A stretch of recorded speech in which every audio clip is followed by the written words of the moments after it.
ओम नमो भगवते वासुदेवाय नमः। आज की कथा में हम विशेष रूप से इंद्र यज्ञ निवारण एवं गोवर्धन धारण की कथा का श्रवण करेंगे। सूत जी कहते हैं, अब आती है गोवर्धन लीला। गोवर्धन लीला के पश्चात आएगी रास लीला। गो का अर्थ है ज्ञान और भक्ति। ज्ञान और भक्ति को वृद्धिगत करने वाली लीला ही गोवर्धन लीला है। ज्ञान और भक्ति के बढ़ने से देहाध्यास नष्ट होती है और जीव को रास लीला में प्रवेश मिलता है। ज्ञान और भक्ति को बढ़ाने के लिए क्या किया जाए? घर छोड़ना पड़ेगा। गोप गोपियों ने घर छोड़कर गिरिराज पर वास किया था। हमारा घर भोग भूमि होने के कारण राग द्वेष अहोभाव तिरस्कार वासना आदि हमें घेरे रहते हैं। घर में विषमता होती है और पाप भी। भोग भूमि में भक्ति कैसे बढ़ पाएगी? सात्विक भूमि में ही भक्ति बढ़ सकती है। साधारण गृहस्थ का घर विविध वासनाओं के सूक्ष्म परिणाम से भरा हुआ होता है। ऐसा वातावरण भक्ति में बाधक है। ऐसे वातावरण में सारा वर्ष रहकर ना तो भक्ति बढ़ाई जा सकती है और न ज्ञान। सो एक आध मास किसी नीरव पवित्र स्थल पर जाकर किसी पवित्र नदी के किनारे वास करके भक्ति और ज्ञान की आराधना करना श्रेयस्कर है। वैसा ना हो सके तो घर को ही तीर्थ बनाओ। प्रवृत्ति छोड़ना तो अशक्य है, किंतु उसे कुछ कम करके निवृत्ति बढ़ाओ। प्रभु ने जो भी दिया हो उससे संतुष्ट रहो। प्रवृत्ति की अतिशयता ना होनी चाहिए। प्रवृत्ति में निवृत्ति का आनंद तो होना ही चाहिए। निवृत्ति का आनंद जीव को प्रवृत्ति के चिंतन की ओर खिसका ले जाता है। सो निश्चय करो कि निवृत्ति का आनंद ना भी मिले तो भी प्रवृत्ति के विषयानंद को भोगना नहीं है। निवृत्ति के समय भजनानंद पाना है तो लौकिक सुखों का विषयानंद छोड़ना ही होगा। कूड़े में से इत्र की सुगंध कैसे मिलेगी? प्रवृत्ति में नीरव और सात्विक आनंद कहाँ? प्रवृत्ति महता छोड़े बिना भक्ति का उदय कैसे होगा? गौ का अर्थ इंद्रिय भी है। इंद्रियों का संवर्धन त्याग से होता है, भोग से नहीं। भोग से इंद्रियां क्षीण होती हैं। भोग मार्ग से हटाकर उनको भक्ति मार्ग में ले जाना है। हाँ, उस समय इंद्र आदि देव वासना की बरसात कर देते हैं। मनुष्य की भक्ति उनसे देखी नहीं जाती। प्रवृत्ति मार्ग छोड़कर निवृत्ति की ओर बढ़ते समय विषय वासना की बरसात बाधा करने आ जाती है। सो निवृत्ति लेने पर भी निवृत्ति का सात्विक आनंद दुर्लभ सा हो जाता है। इंद्रियों का देव इंद्र प्रभु भजन करने जा रहे जीव को सताता है। उपनिषद में भी कहा गया है कि निवृत्ति लेकर प्रभु भक्ति करते हुए जीव को सताता रहता है। वह सोचता है कि उसके सिर पर पांव रखकर उसको कुचलकर यह जीव आगे बढ़ जाएगा। सो ध्यान सत्कर्म भक्ति आदि में जीव की अपेक्षा देव अधिक बाधक हैं। जीव सतत ध्यान करे तो स्वर्ग के देवों से भी श्रेष्ठ हो जाता है। सो जब भी इंद्र इंद्रियों का अधिपति भक्ति मार्ग में विघ्न करने आए, गोवर्धन नाथ का आश्रय लेना। गोवर्धन लीला का बड़ा आनंद है। गोवर्धन लीला रास लीला का उपोद्घात है। इसमें पूज्य और पूजक एक हो जाते हैं। पूज्य और पूजक जब तक एक ना हो पाए तब तक आनंद नहीं आता। पूजा करने वाले श्री कृष्ण ने गिरिराज पर आरोहण किया। वह तो अदैत्य का प्रथम सोपान है, रास लीला का फल है। गोवर्धन लीला ज्ञान और भक्ति को बढ़ाती है। उसके बढ़ने से रास लीला में प्रवेश मिलता है, किंतु इस अवस्था में इंद्रिय वासना की बरसात से बचना बहुत जरूरी है। पूज्य और पूजक, सेव्य और सेवक एक हो जाते हैं, तब सेवा भली भांति हो पाती है। परमात्मा के समान पवित्र बने बिना प्रभु पूजा का अधिकार नहीं मिलता। शास्त्रों में अंगन्यास करन्यास आदि विधियां बताई गई हैं। दीपावली के दिन गोवर्धन पूजा की जाती है, क्योंकि पिछले सभी दुखों को भुलाकर बैर को मिटाना है। विरोध जब तक नहीं जाता पूजा नहीं हो पाती। गोवर्धन पूजा के समय कन्हैया 7 वर्ष का था। पूज्य और पूजक जब एक होते हैं तब रास फल मिलता है। इसी कारण से तो रासलीला गोवर्धन लीला के बाद आती है। हर वर्ष नंद बाबा इंद्रयाग करते हैं। यज्ञ की तैयारी होने लगी तो कन्हैया ने पूछा, बाबा यह सब क्यों हो रहा है? कौन से देव के लिए? और किस उद्देश्य से यह यज्ञ किया जा रहा है। नंद बाबा समझाने लगे, वर्षा का देव है इंद्र। इंद्र बरसात बरसाए, धान्य और घास उग सके और सभी जीव चैन से जी सकें। इंद्र हमारे ईश्वर हैं, उनको प्रसन्न करने के लिए यज्ञ कर रहे हैं हम। कन्हैया किसी भी देव का ना तो अपमान करते हैं और ना ही उपेक्षा। कन्हैया ने कहा, इंद्र का यज्ञ करना तो कठिन है, किंतु उसे ईश्वर क्यों माना जाए। कोई भी व्यक्ति 100 यज्ञ करके इंद्र पद पा सकता है। इंद्र के इंद्र को जानते हो? नंद बाबा बोले, बेटा कौन है वह? कन्हैया कहने लगे, यह मेरा गोवर्धन नाथ इंद्र का इंद्र है। वह चारों दिशाओं का देव है। पूर्व में जगन्नाथ जी, दक्षिण में रामेश्वर, पश्चिम में द्वारिकानाथ और उत्तर में बद्रीनाथ हैं। इन चारों के मध्य में है गोवर्धन नाथ। वह सबका स्वामी है, अतः मध्य में बैठा हुआ है। बाबा, उसी की पूजा करो। कई वर्षों से तुम इंद्र की पूजा करते आए हो, किंतु उसका कभी दर्शन भी हुआ है क्या? नंद बाबा कहने लगे, नहीं तो मुझे नहीं हुआ। कन्हैया बोले, इतने वर्षों की पूजा के बाद भी वह दर्शन नहीं देता है, इसका अर्थ यह हुआ कि वह अभिमानी है। जिस देव को कभी देखा तक नहीं है, उसकी पूजा क्यों करते हो? वह गोवर्धन तो प्रत्यक्ष हमारा देव है। जो पर्वत दिखाई दे रहा है वह तो उसका आदि भौतिक स्वरूप है। उसका आदि दैविक स्वरूप तो और ही है, सूक्ष्म है। गोवर्धन नाथ इस पर्वत में सूक्ष्म रूप में बसे हुए हैं। वे हम सभी के रक्षक हैं। मुझे कई बार उनका दर्शन हुआ है। गोवर्धन नाथ दीपक की जीवंत ज्योति हैं। तुम सब उन्हीं की पूजा करो, तुम सबको उनका दर्शन होगा।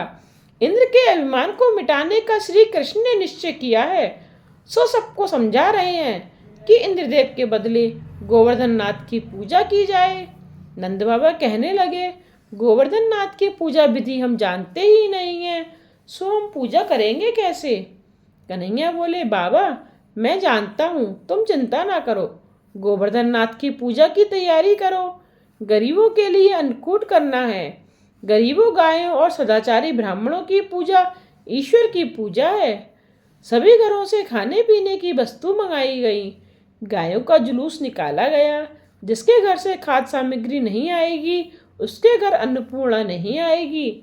नंद बाबा बोले, तेरा ठाकुर भोजन करता हुआ मुझे दिखाई देगा क्या?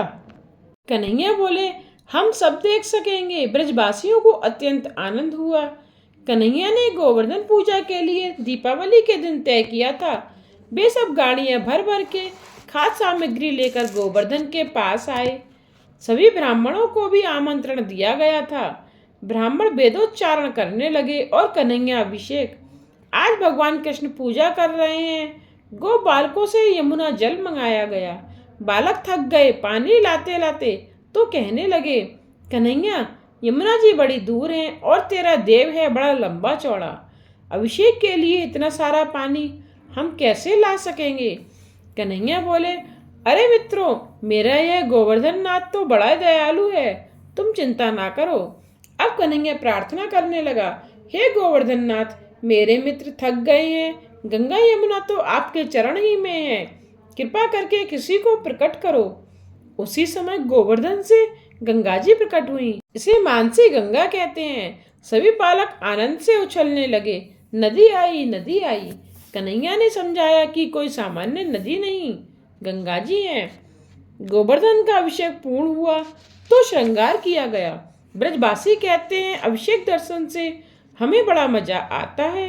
ये ठाकुर जी तो हमें देखकर हंस रहा है। ब्रजवासी चंदन लाए तो कन्हैया ने कहा, ठंड की ऋतु है, सो चंदन से तो मेरे भगवान को कष्ट होगा। बालकों ने कुमकुम का तिलक करने की सोची। कन्हैया बोले, कुमकुम का तिलक कर सकते हैं, किंतु वह कहीं नाक में ना चली जाए, नहीं तो छींक आएगी। सेवा पूजा करते समय मूर्ति को चेतन मानो, जड़ नहीं। मूर्ति में साक्षात परमात्मा है ऐसा मानो। अपनी देह के प्रति जो प्रेम रखते हो, वैसा ही प्रेम भगवान के प्रति भी रखो। प्रभु भी बड़े आनंद प्रिय हैं। कन्हैया ने अपना एक स्वरूप नंद बाबा के पास रखा और दूसरे से गिरिराज में प्रवेश किया। सब कहने लगे, कन्हैया, यह पर्वत तो सांस ले रहा है। भगवान के 3 स्वरूप हैं, आध्यात्मिक, आदि दैविक और आदि भौतिक। ठाकुर जी ने दही का तिलक किया। दही नाक या मुंह में चली जाए तो भी कुछ हर्ज नहीं होगा। कन्हैया, अब हम ठाकुर का चावल से अभिवादन करें? तब कन्हैया कहने लगे, नहीं नहीं, चावल कहीं ठाकुर जी को लग गए तो? सब कहने लगे, तो फिर हम क्या करें? कन्हैया बोले, मोती से पूजा करो। यदि प्रेम से मोती से अभिवादन करोगे तो तुम्हारा घर मोतियों से भर जाएगा। भगवान का एक स्वरूप चतुर्भुज भी है, वह आदि भौतिक स्वरूप है। कन्हैया आज अपने को ही प्रणाम कर रहा है। बाबा, यह है साक्षात परमात्मा। सब पूछने लगे, कन्हैया अब हमें क्या करना है? तो कन्हैया ने कहा, मेरे प्रभु को भूख लगी है, भोग लगाओ। भगवान को भोग लगाए बिना कभी नहीं खाना। भोग न लगाने से वे तो भूखे नहीं रह जाएंगे, किंतु कभी तुम्हें भूखे रहना भी पड़े, इस जन्म में या किसी भी जन्म में। ब्रजवासी कहने लगे, क्या गोवर्धन नाथ भी भूखे होते हैं? क्या वे सचमुच में खाएंगे? तब कन्हैया बोला, हाँ, मेरा नाथ तो दीपक की ज्योति सा जीवंत है, प्रत्यक्ष है। ये हमारे सामने ही खाएगा। सभी खाद्य सामग्री प्रकोष्ठ के आकार में रखी गई। ऊपर से तुलसी दल भी अर्पण किया गया। हे गोवर्धन नाथ, आपको तो कौन खिला सकता है? आप तो समग्र जगत के अन्नदाता हैं। हमारी भावना है, प्रार्थना है कि आपको भोजन करते हुए निहारें। ठाकुर जी थाली उठाकर खाने लगे। गोप बालक आनंद से नाचने लगे। लाला लाला, ये ठाकुर जी तो सचमुच में खा रहे हैं। सभी बोल उठे, कन्हैया के ठाकुर जी तो सचमुच दीपक की ज्योति के समान जीवंत और प्रत्यक्ष हैं। गोवर्धन नाथ ने भोजन जारी रखा तो गोप बालक चिंतित होने लगे। कहने लगे, लाला, ये तो लगता है सब कुछ खा जाएंगे। बहुत लंबे अरसे से भूखे हैं, हमारे लिए तो कुछ रख छोड़ेंगे या नहीं?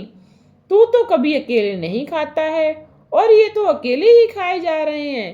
प्रसाद भी नहीं मिलेगा हमें क्या? कन्हैया बोले, मेरे ठाकुर जी जितना खाएंगे उतना ही हमें भी देंगे। देखो, गोवर्धन नाथ के पास लक्ष्मी जी आ गई हैं। वे जिसके घर का भोजन करते हैं उसके घर माँ लक्ष्मी जी की कृपा होती है। गोवर्धन नाथ की पूजा और आरती के बाद सभी ब्रजवासी भोजन करने बैठ गए। छोटा कन्हैया परोस रहा है और सभी को आग्रह करके खिला रहा है।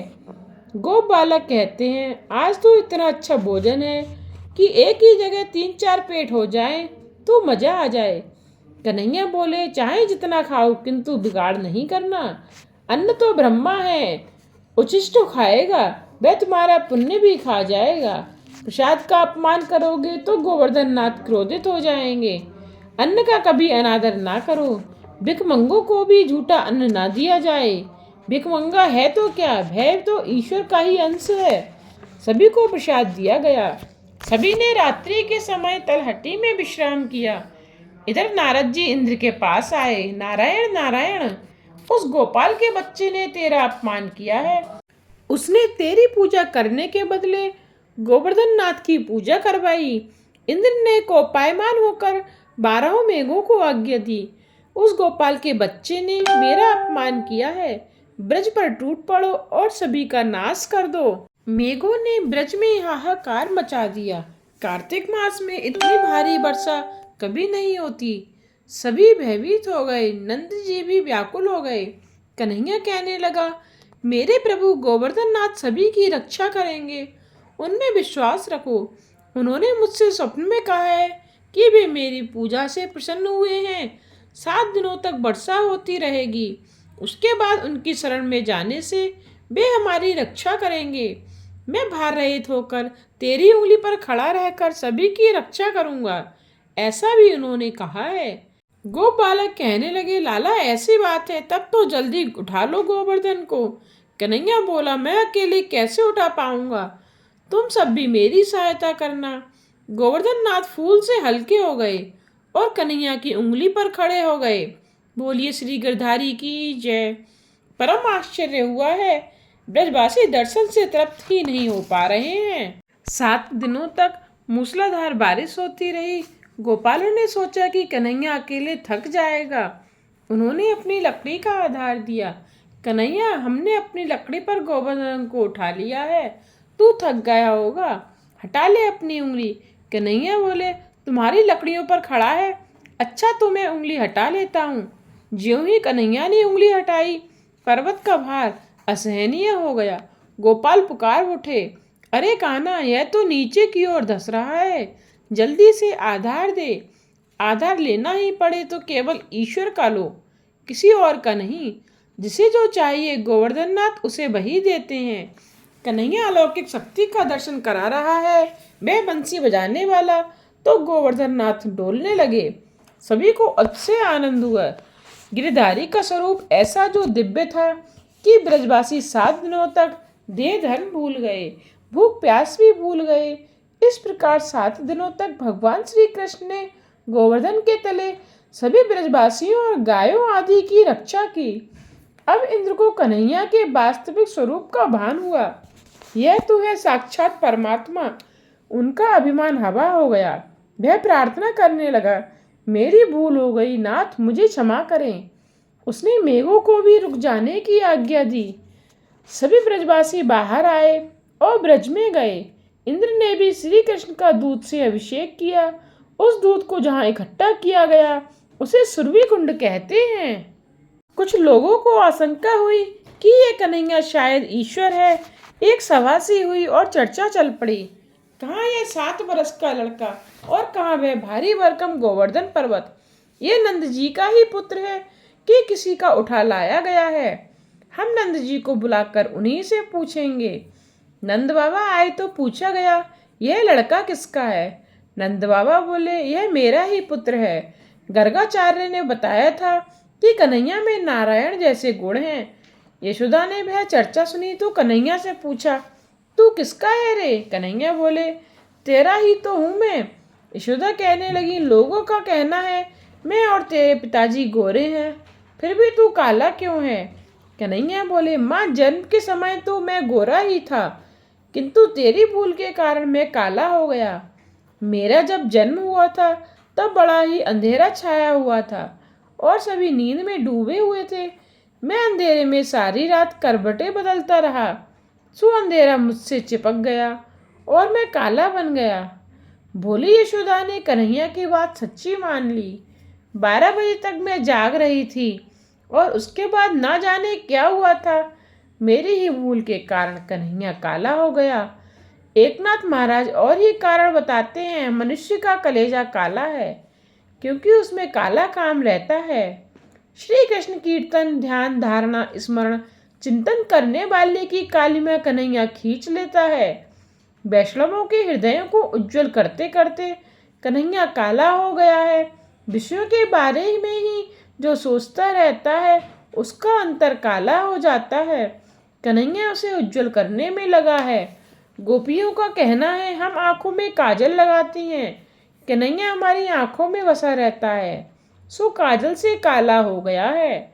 महाभारत के उद्योग पर्व में एक प्रसंग है। बिष्टि के हेतु आए हुए कृष्ण से दुर्योधन ने कहा, तेरे माता पिता कौन हैं? यह अभी तक निश्चित नहीं हो पाया है। नंद यशोदा तेरे माता पिता हैं, तो तू काला क्यों है? श्री कृष्ण बोले, मैं कौरवों का काल बनकर आया हूँ, सो काला हूँ। किंतु दुर्योधन से ऐसी बात करने वाले श्री कृष्ण राधा से कुछ और ही कहते हैं। लीला नुकुंज में दोनों विराजमान थे। राधा ने प्यार से पूछा, हे नाथ, वैसे तो तुम सुंदर हो, किंतु श्याम क्यों हो? श्री कृष्ण बोले, वैसे तो मैं गोरा ही हूँ, किंतु आपकी शोभा को वृद्धिगत करने के लिए श्याम हुआ हूँ। आपका सौंदर्य बढ़ेगा तो लोग आपकी प्रशंसा करेंगे। यदि हम दोनों ही गोरे होते तो आपकी प्रशंसा कौन करता? इंद्र आदि देव श्री कृष्ण की पूजा करने आए। आपके वास्तविक स्वरूप को हम जान न सके, पहचान न सके, हमें क्षमा करें। सुरभि ने कन्हैया का अभिषेक किया। गोवर्धन लीला रहस्यमय ही है। इस लीला के बाद रास लीला आती है। गोवर्धन लीला ज्ञान और भक्ति बढ़ाती है। जब ईश्वर के व्यापक स्वरूप का अनुभव हो पाता है तभी ज्ञान और भक्ति बढ़ती है। गोवर्धन लीला में पशु पक्षी सहित सभी को प्रसाद दिया गया। ईश्वर जगत में व्याप्त है और सारे जगत ईश्वर में समाहित।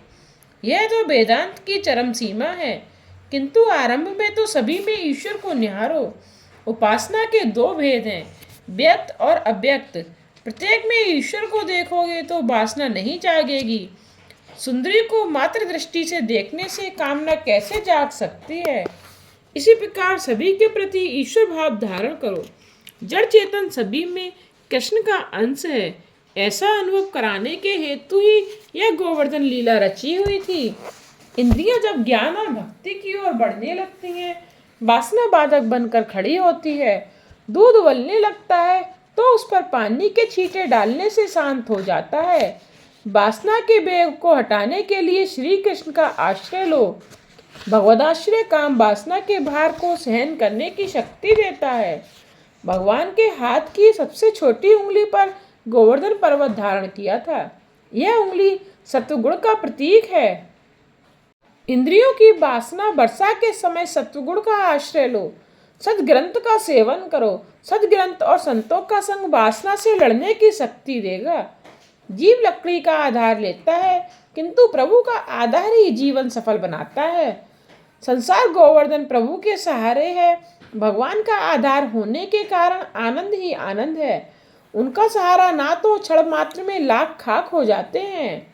दुख में विपत्ति में मात्र प्रभु का आश्रय लो, सहारा लो। गोपालों ने भी गोवर्धन नाथ का ही आसरा लिया था। शरण में जाने पर प्रभु दुख से बचाकर रक्षा करते हैं। सभी ब्रजभक्त अन्य देवों का आसरा छोड़कर श्री कृष्ण की शरण में गए तो उनके सारे सुख दुख भगवान ने उठा लिए। गिरिराज धरण की लीला में यही भाव है। गीता में भगवान ने कहा है, हे अर्जुन, जो अनन्य प्रेम से मेरा भजन करता है, सर्वस्व समर्पित करके मेरी भक्ति करता है, उन सभी जीवों को सांसारिक और भौतिक दुखों में से मुक्ति करने का दायित्व मैं स्वीकारता हूँ। उनके योगक्षेम का वहन मैं करता हूँ। ज्ञान और भक्ति बढ़ने पर रासलीला में प्रवेश मिलता है। उस समय इंद्रियां वासना की बरसात बरसाने चली आएंगी। सभी प्रयत्नों के अंत में तो ईश्वर की कृपा मांगनी ही पड़ती है। गोवर्धन लीला में अद्भुत तत्व हैं। उसमें पूज्य और पूजक एक बनते हैं, सेव्य और सेवक एक हो जाते हैं। शिव बनकर शिव की पूजा करो। ईश्वर जैसे बनने का, ईश्वर के साथ एक होने का अर्थ है अपनी इच्छा को उनकी इच्छा में मिला देना। जब जीव अपनी इच्छा को भगवान की इच्छा में मिला देता है, तब वह भक्ति मार्ग में आगे बढ़ता है। सतत ब्रह्म संबंध बनाए रखोगे तो तुम ब्रह्मा रूप हो सकोगे। गोवर्धन लीला में पूजा करने वाले भी श्री कृष्ण हैं और जिसकी पूजा हो रही है उस गोवर्धन में भी वही हैं। गोवर्धन लीला में सेवक सेव्य भक्त भगवान की तद्रूपता बताई गई है। कन्हैया गोवर्धन की अर्थात स्वयं की पूजा कर रहा है। जीव और ईश्वर यहाँ एक हुए हैं, यही भाव है। भक्त इच्छानुसारी बाल लीला में दुग्ध आदि चोर कर यश विस्तारने वाले ब्रज बनिता रंजक ऐसे गिरिराजधारी श्री कृष्ण मेरे प्रभु हैं। गोवर्धन लीला से गोपियों को विश्वास हो गया कि कन्हैया तो ईश्वर है, तो उनमें एकाकार होने की भावना जागी और रासलीला हुई। भक्ति रस में इंद्रियों को सराबोर करोगे तो रासलीला में प्रवेश मिलेगा। श्री कृष्ण का देवादिदेवत्व सिद्ध करने के हेतु ब्रह्मा इंद्र वरुण आदि का पराभव किया गया। ब्रह्मा जी को सृष्टि के सर्जक होने का अभिमान था। भगवान ने अनेक स्वरूप धारण करके अपने उन स्वरूपों से स्वयं क्रीड़ा लीला करके ब्रह्मा जी के अभिमान को दूर कर दिया। इंद्र को स्वर्ग के राजा होने का अभिमान गोवर्धन लीला से उन्होंने दूर किया। इंद्र ने मान लिया कि उसे स्वर्ग के सिंहासन पर कृष्ण ही ने बिठाया है। श्री कृष्ण अवतार नहीं, अवतारी पूर्ण पुरुषोत्तम है। 28वें अध्याय में वरुण देव के पराभव की कथा रास पंचाध्यायी से शुरू होती है। रासलीला के पहले आई हुई यह कथा की महिमा विशिष्ट है। ये ब्रजवासी गौ सेवा, एकादशी व्रत, कृष्ण कीर्तन आदि करते थे। सो श्री कृष्ण मथुरा से गोकुल आए। ब्रजवासी तो भोले थे और बहुत पढ़े लिखे नहीं थे। वे योग विद्या से भी अज्ञात थे, फिर भी उनके भोलेपन के कारण उनको भगवान मिले। ब्रजवासी एकादशी व्रत विधि पूर्वक करते थे, अर्थात उन्होंने कृष्ण की सच्ची सेवा की और उन्हें आनंद दिया। शास्त्रों ने एकादशी व्रत विधि पूर्वक करने को कहा है। उस दिन सारा दिन प्रभु सेवा में बिताओ और सारी रात जागते रहकर कृष्ण कीर्तन करते रहो। कम से कम रात के 12 बजे तक तो कीर्तन अवश्य किया जाए। परमात्मा के चरणों में रहना ही तो एकादशी है। परमात्मा के चरणों में शरीर से नहीं मन से रहना है। एकादशी के दिन मन श्री कृष्ण के सिवाय अन्य किसी भी विषय की ओर नहीं जाना चाहिए। ब्रजवासी एकादशी के दिन रात्रि को जागरण करते थे। नंद जी मध्य रात्रि के समय यमुना स्नान करने गए। रात्रि के 11 से 3:30 बजे तक का समय भोजन स्नान आदि के लिए निषिद्ध माना गया है। आजकल तो लोग रसोई बनाकर फिल्म देखने जाते हैं और रात के 12 बजे खाने बैठते हैं। यह तो अगले जन्म में राक्षस योनि में जाने की तैयारी है। रात्रि के 11 बजे राक्षस तीर्थों में प्रवेश करते हैं, सो स्नान आदि की मनाही की गई है। नंद जी ने सोचा था कि मध्यरात्रि पूरी हो चुकी है और प्रातः काल हो गया है, सो उन्होंने तो स्नान करने के लिए जल में गोता लगाया।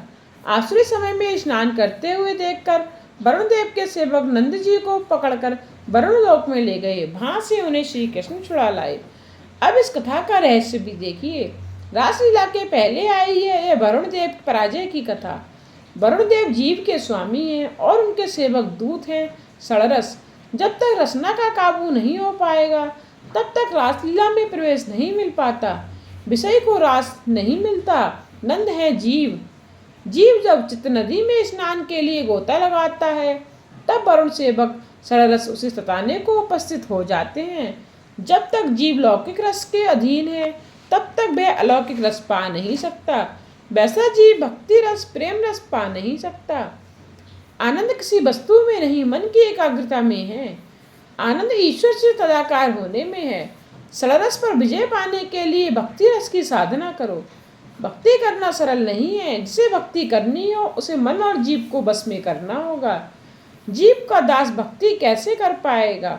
महाप्रभु जी ने सुबोधनी में कहा है, ठाकुर जी की सेवा से अनुराग करो और शरीर भोग के प्रति विराग।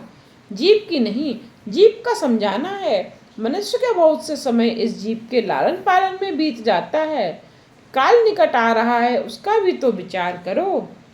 आज की कथा को यहीं विश्राम देते हुए कल की कथा में हम चीर हरण की लीला और रासलीला की कथा का श्रवण करेंगे।